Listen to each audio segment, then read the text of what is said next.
Hi, this is Eric Durack, and welcome to this edition of Med Health Fit, the TV show that integrates wellness and healthcare.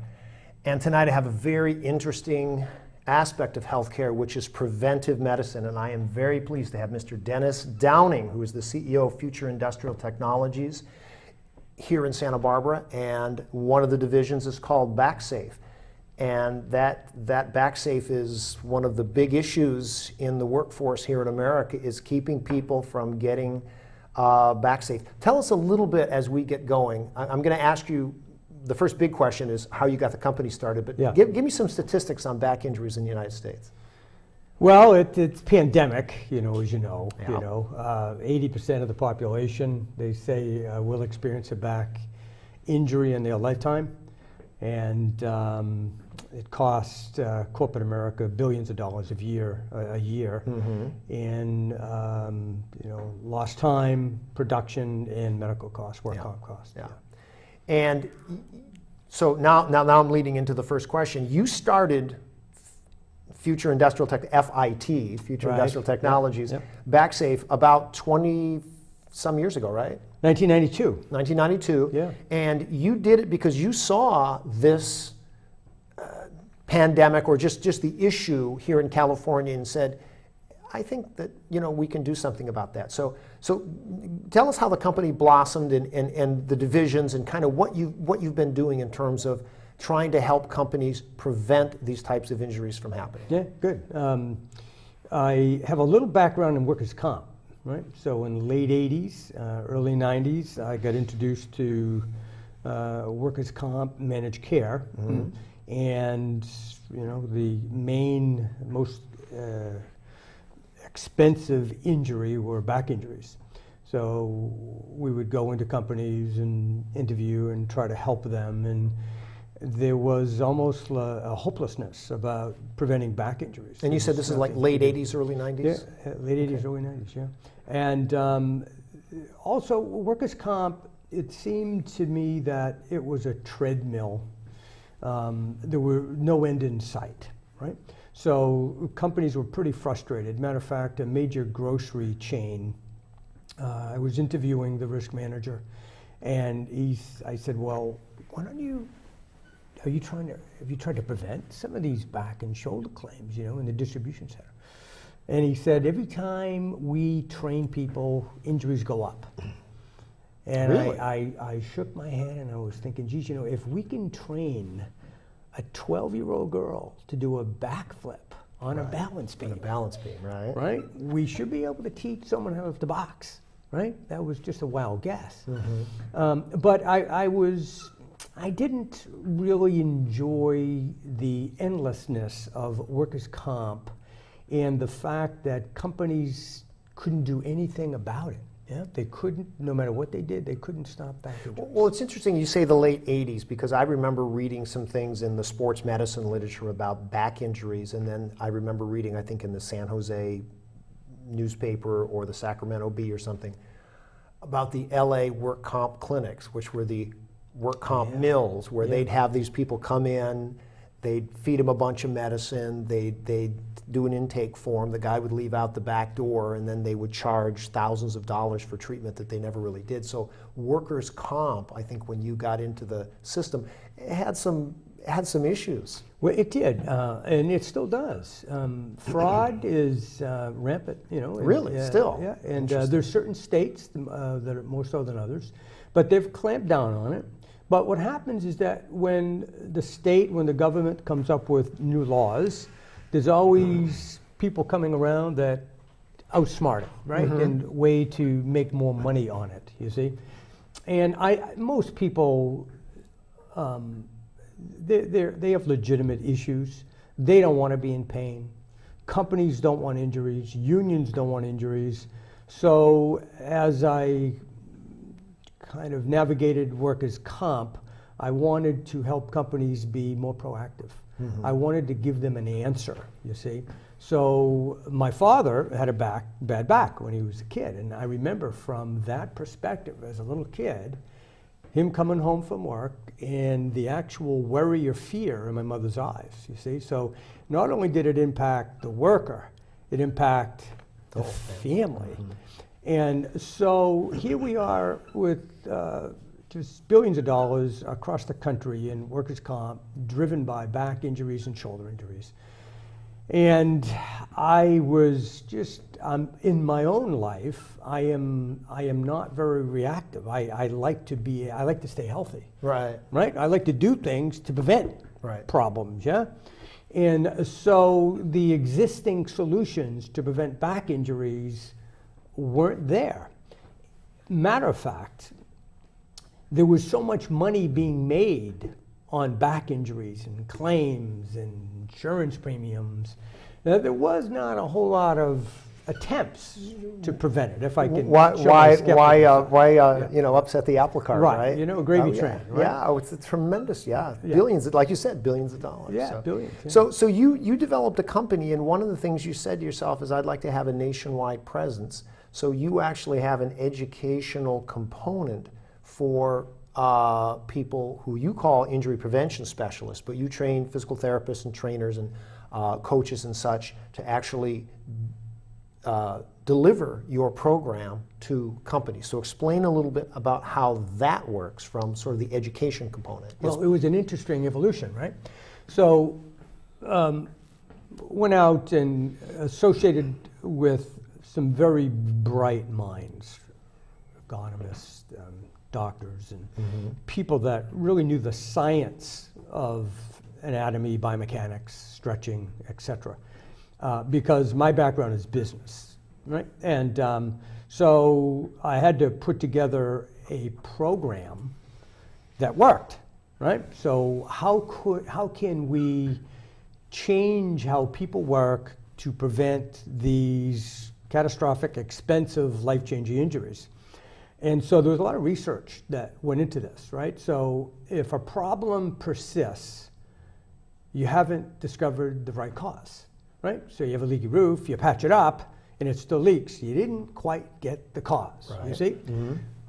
So what causes back injuries? That was the first thing that had to be really defined in order to stop it, yeah?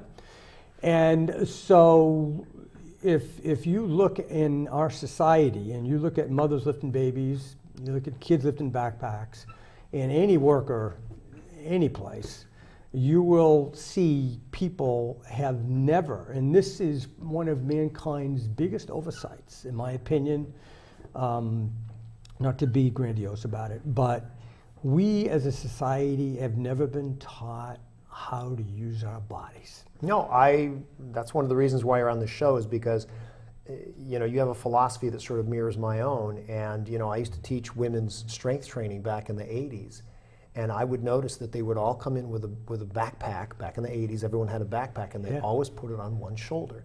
And every single woman had a problem with her shoulder and back. And I'm like, well, how about if you put the backpack on both shoulders? Yeah. And it was like, oh, I never thought about that. It's unbelievable how I've got some slides. I speak at conferences, and it shows a young, maybe 8-year-old with a cigarette, and it just jumps out at you, It's just, oh my God, a kid smoking, at 10 years old, whatever, 10. Yet, families watch their children lift backpacks, bending at the waist, hinging at lumbar 4 and 5 every day, and we don't even see it. Because they don't understand that that's poor posture. It's a society. Right.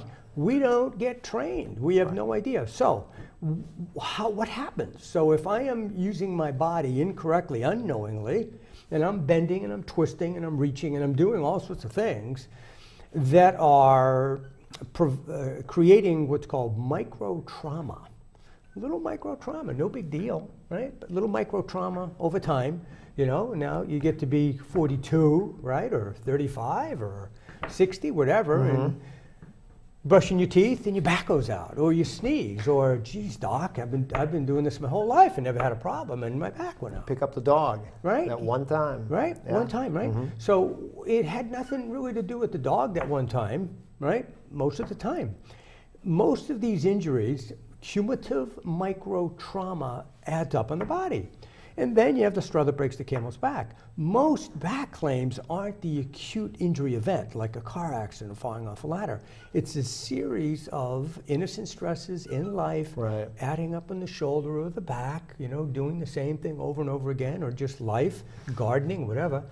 And so once we found that, we would go to laundromats, airports, all aspects of life.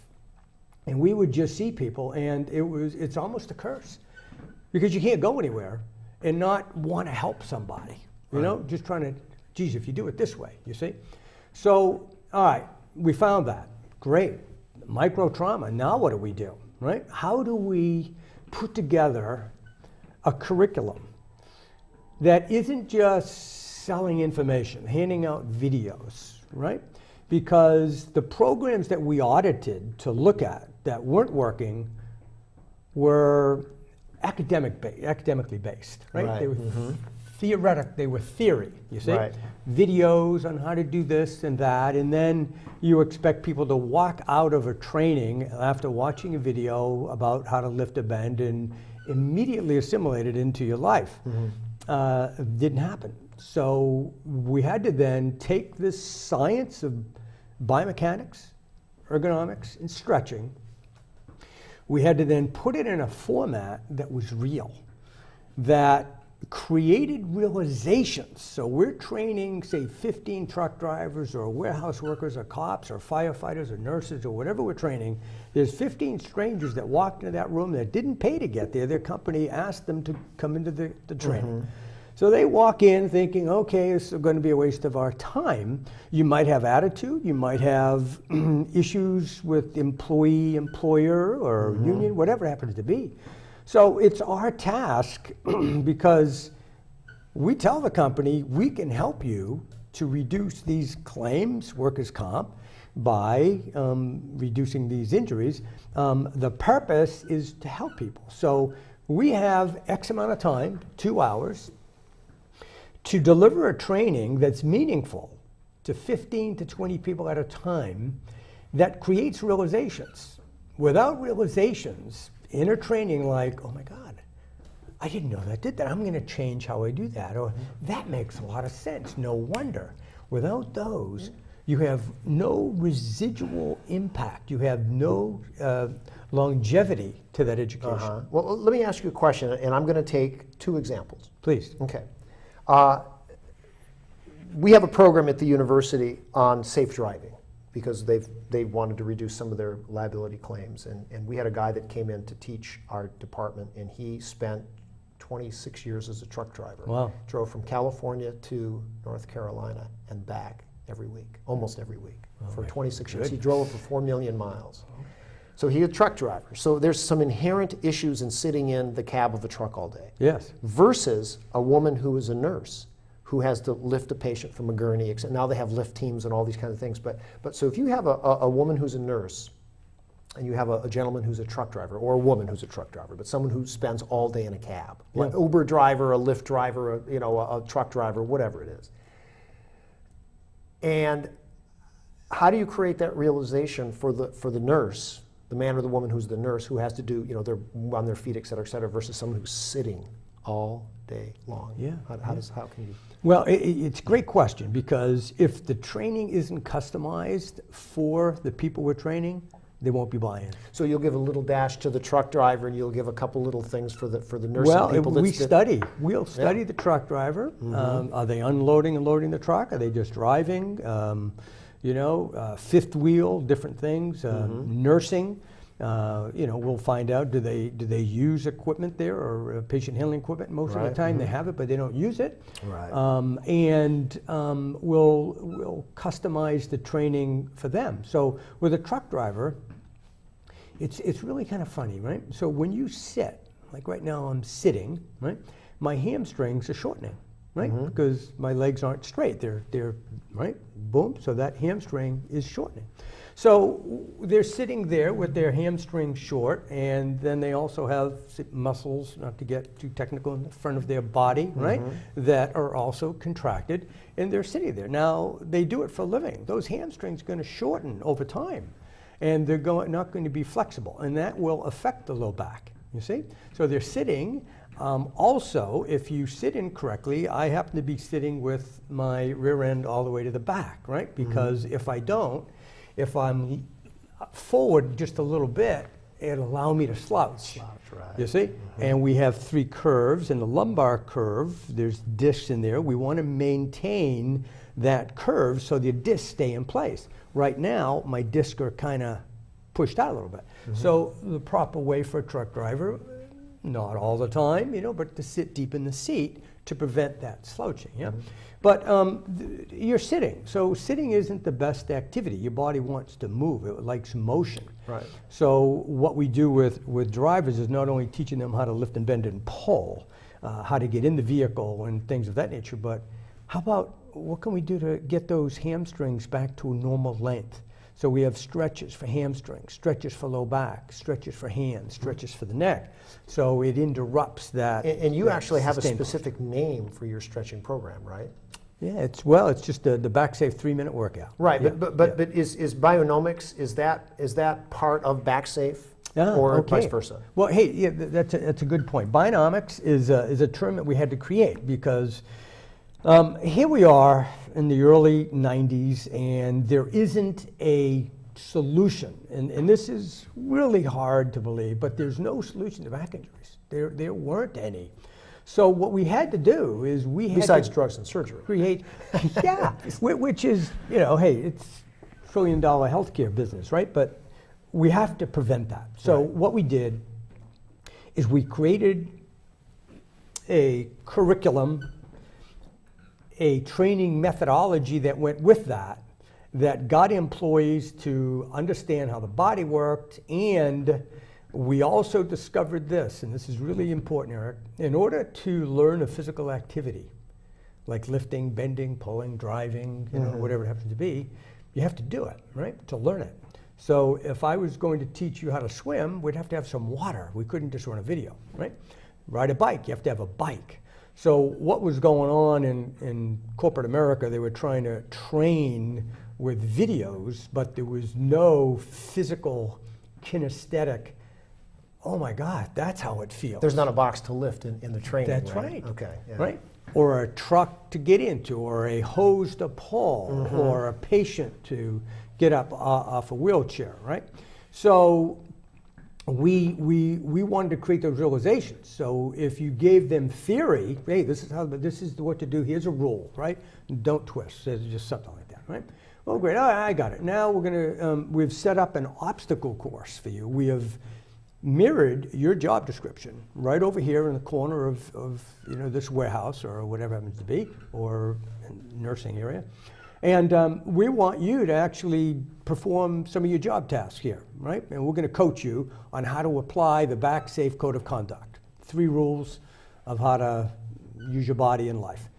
And this is where we break down those habits of twisting, bending at the waist, reaching, and they perform their job task. And this is where they realize, oh my gosh, I'm bending at the waist. No wonder I feel this way.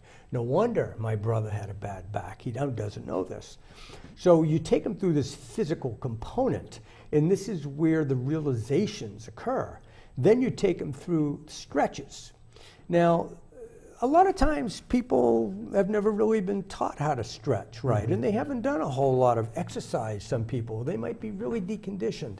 So we had to come up with stretches that were for everybody, right? That didn't make people feel funny. So we created some very safe stretches, and the goal of the stretches is to get the muscle length just more back to a normal length of what it used to be. When our muscles are tight, our joints are tight, we lose range of motion. You have a little slip or a fall, and you don't have that credit, right? There. And so we have the component of theory, the obstacle course, and the stretching. Bionomics was coined because it wasn't ergonomics. Ergonomics is more of an engineering field. Right. You see? Ergo means work, nomics means manage. The derivation of that was in the 40s, okay? Right? So ergonomics. So training, well, what we did, so we had to come up with a name for it within ergonomics, and we call that bionomics, roughly body managing the body, bionomics. And so it includes not just the sciences, but Eric, the methodology of how to teach people that where they get it and they'll assimilate it into their life. Well, it's interesting that I mean, I want to go back a little bit when you're explaining about how somebody's actually moving and doing a certain stretch. You know, someone sits for a long period of time, and I'll throw out one piece of anatomy. The iliopsoas muscle actually attaches in the leg, but it also attaches in the middle and upper back. So as that gets tighter and tighter, as you get up, you're actually pulling your back a little bit forward. You're sort of pinching it over time in an unnatural bend. And that's, the guy gets off the chair one time, it's like, oh, something's not right here. And then a couple weeks later, it's like, God, it's even worse. Yeah. And it's like it didn't happen that day. It happened the thousands of times that you sat and didn't, get up and do the stretch. And, like I say, I still do stretches with 6 or 7 different little groups on campus, and some of them we've been doing it for 10, 11 years. The psoas is a very and it's interesting. We do as much of the hip, low back, neck, shoulder. I mean, we do as many of those. Even just standing up. Some of it's with our garage mechanics, and we keep at it. We keep at it. There's simple stretches. There's nothing fancy about this, but it's the consistency. And I look at these people compared to some other departments or other groups, and I say, well, these guys, they work hard, they're mechanics, they have to lift things, they have to do some heavy work, they've never had any injuries. Yeah. And it's the simple, very simple type stretches. It can be, but they've been doing it for 11, 12 years. They have, yeah. It so can anyway, be life-changing. So Backsafe, Sitting Safe are sort of divisions, but they're also products. You actually sell these things to companies, right? Well, our Backsafe is a training program specific for non-office people. So we customize it for them. It's a training program. Yeah. Sitting Safe is our office ergonomic training program. Sometime in the late 90s, carpal tunnel and all that stuff was really becoming a problem. So we used our bionomic kind of a footprint, if you will, of how to train, and we adapted it to our Sitting Safe program. So what we do with Sitting Safe, and I sometimes I'm looked at kind of funny, but here's why. You're the guru. They can't. Yeah. Well, here's why. We teach people things that they don't know and that they're become victims of. So if you're sitting there on a computer, right, and you got your mouse out here, right? Right. So, and people go, oh yeah, geez, all the stress up here, and they don't know that like one arm is 6% of your body weight, yeah? And we have it winged out here all the time. We don't stand there in a neutral posture and talk to people out like this, right? We have our hands, our elbows. At your side. You stand with your hands at your side. Right. When you have a drink, coffee. Let's just you don't hold your coffee out here. Right. You hold it here, right? And so, but we're out here, and that's a great point. Yeah. But here's the other thing: a keyboard. So if one arm is 6%, we have 12%, right? We don't walk down the street this way, right? It would not only look funny, but it would hurt, right? 12%. It would hurt up here. So we ask before every Sitting Safe class, so, all right, is there anybody here that feels, any discomfort or pain in their body, by Friday afternoon? And 100% of the hands go up. I said, okay, where? Put your hand or hands on where you feel the discomfort. Here, same places. Mm-hmm. So, well, would it be beneficial to you if you were able to, in the next hour and 45 minutes, hour and 50 minutes, to isolate the exact cause of that discomfort and be able to do something about it? Would that be a good use of time, right? Oh, yeah, they don't know, you see? And so the keyboard is, supposed to be here, right? But we reach out for it. So we have 12% of our body weight now reaching out. If the audience would do that, just reach your arm straight out. And you hold it there for a little while. You're going to start feeling the stress, right? So we just you have the keyboard, just put it here so you can keep your elbows by your side, neutral. Right? So what we do is we go from the feet all the way up to the head, and we just teach people where to put the stuff. Mm-hmm. Their workstations, so they're not feeling tension, unnecessary tension. So it is a remarkable training in that when we get into the stretches, all these muscles from sitting and doing things incorrectly, just kind of loosen right up. Right. But here's the solution in corporate America. I've got my low back, or my wrist is hurting, or I need a new chair. I need to sit to stand. So we have all sorts of money being spent on buying new furniture. Right? Oh, and I went to the ergonomics conference years ago. Expensive, right? Wow. Yeah. Wow. So in most cases, it's unnecessary. It's unnecessary. I mean, they have good products there, but phenomenal. Products, I right. mean, we've had relationships with a lot of the manufacturers. It's phenomenal. However, if you learn, one attorney, we were training in a group for a large university, in a group, and I said, okay, well, what do you want out of it, everybody? What do you want out of the next, 2 hours? And I hate my chair. I want a new chair. I said, okay, if you liked your chair, would that be good? Yeah. So she just had no idea it was an $800 chair.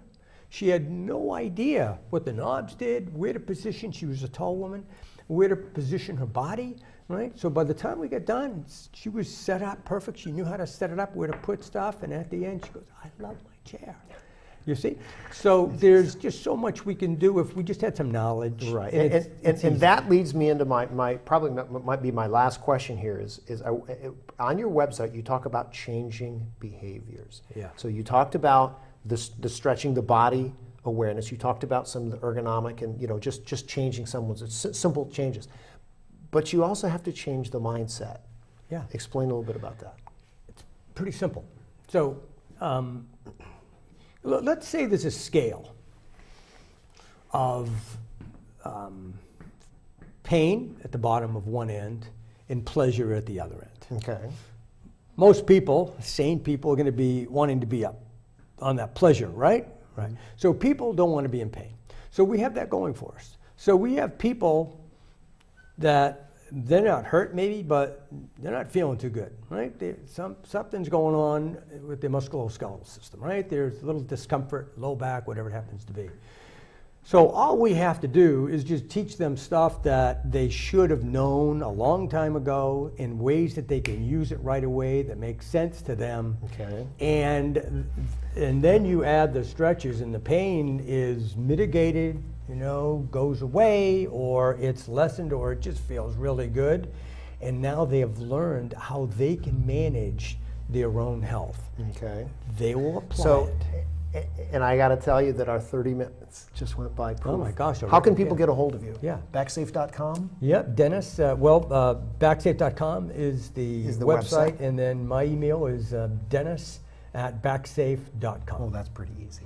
Listen, what a great show. Wow. Tons of information. Yeah. I appreciate you being on the show. And My for pleasure. Med Health Fit, this is Eric Durack. And thanks for watching, and we'll see you next time.